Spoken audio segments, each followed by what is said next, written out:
lowest moment of my life has to be post my graduate study as a nurse when I was unemployed for about 2 years, almost near bankruptcy, even in the midst of family and friends, and couldn't really get support from anyone at the time. Yeah, that has to be a standout of the lowest moment of my life.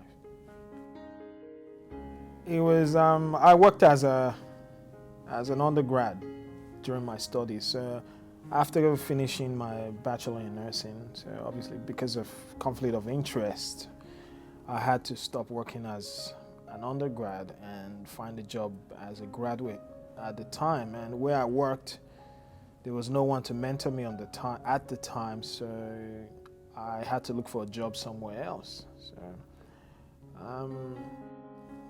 leading up to that, there were a lot of applications, there were a lot of interviews. For some reason, none was really successful. So, few months passed, became a year, and people started asking questions about, what's happening. There was a lot of praying, there was a lot of, fasting, but none seemed to be successful. So I can remember vividly applying for the last few jobs I applied for. I could almost seem confident that I was going to get the job, but the conversation always ended with, we're going to run through some criminal background check and we'll get back to you. And most of the time, that was story, so I would never hear from them, and then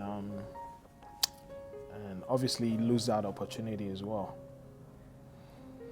And so I suggested he go get his police check himself to see if there's any criminal records on his.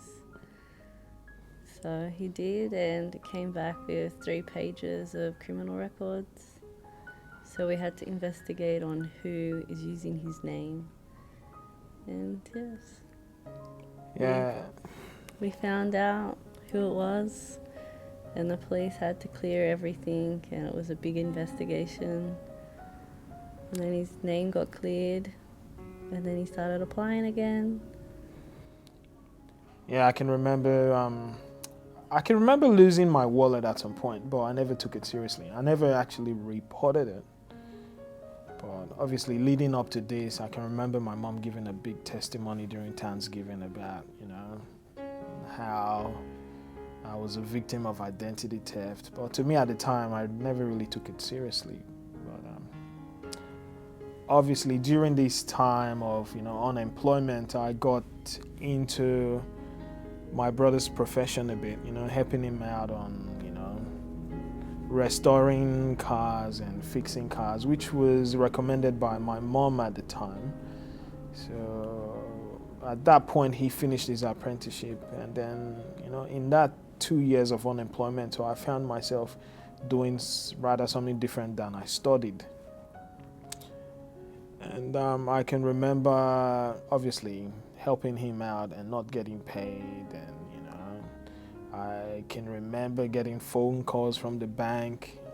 I can remember phone calls from, I think it was Vodafone at the time.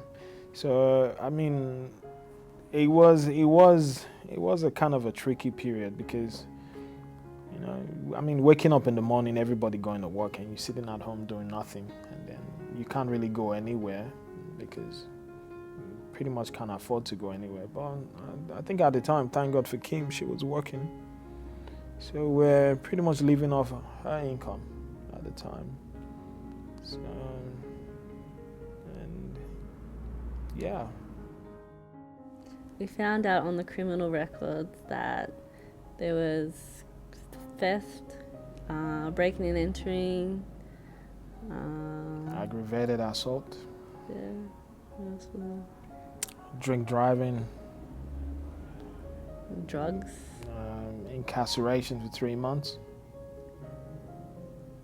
So yeah, it was a bit of an eye opener, and it made me look quite silly applying for a job in the health industry with a criminal record that is. But the sad thing was, it was your friend that did it.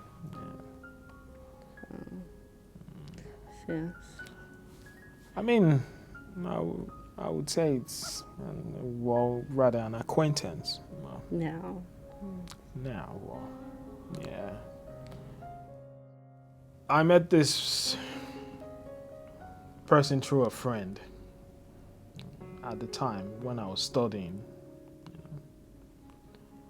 Obviously, I just felt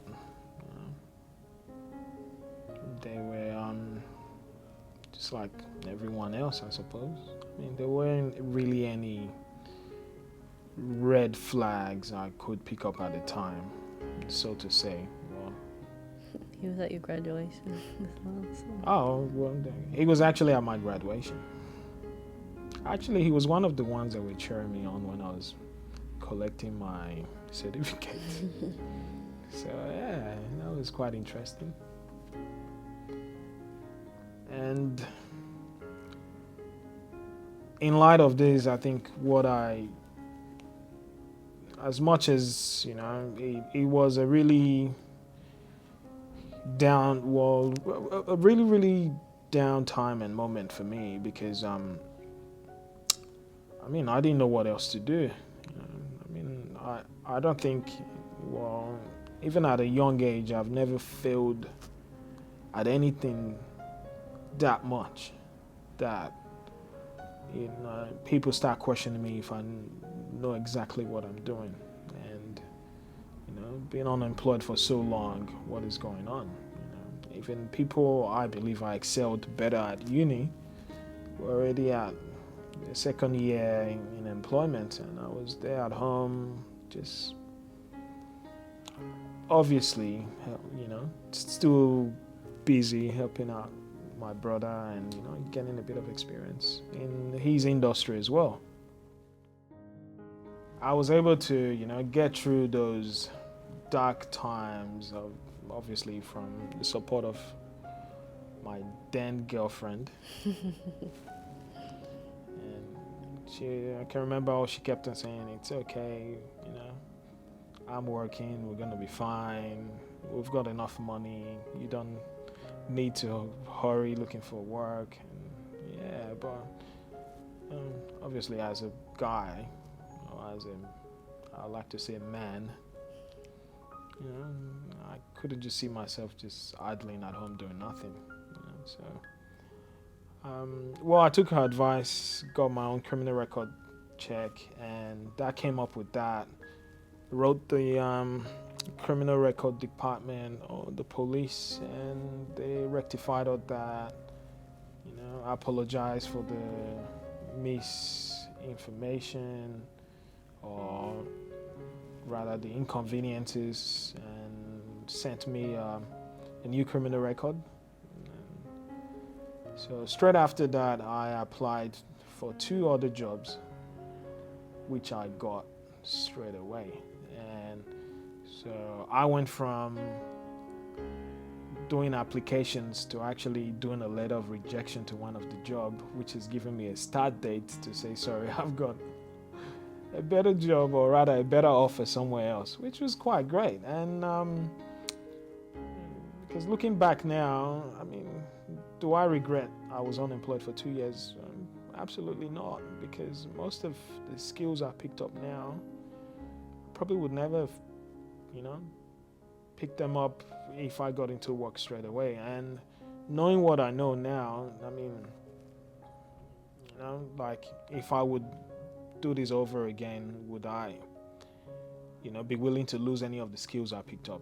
No, not at all. And I see it as a way of, gaining skills, even though everyone else sees it as a disappointment, things like that. So, yeah. So today, I've been happily working for about 6 years now, and I can still tell you, majority of the time, I'm preoccupied with the skills I picked up along the way.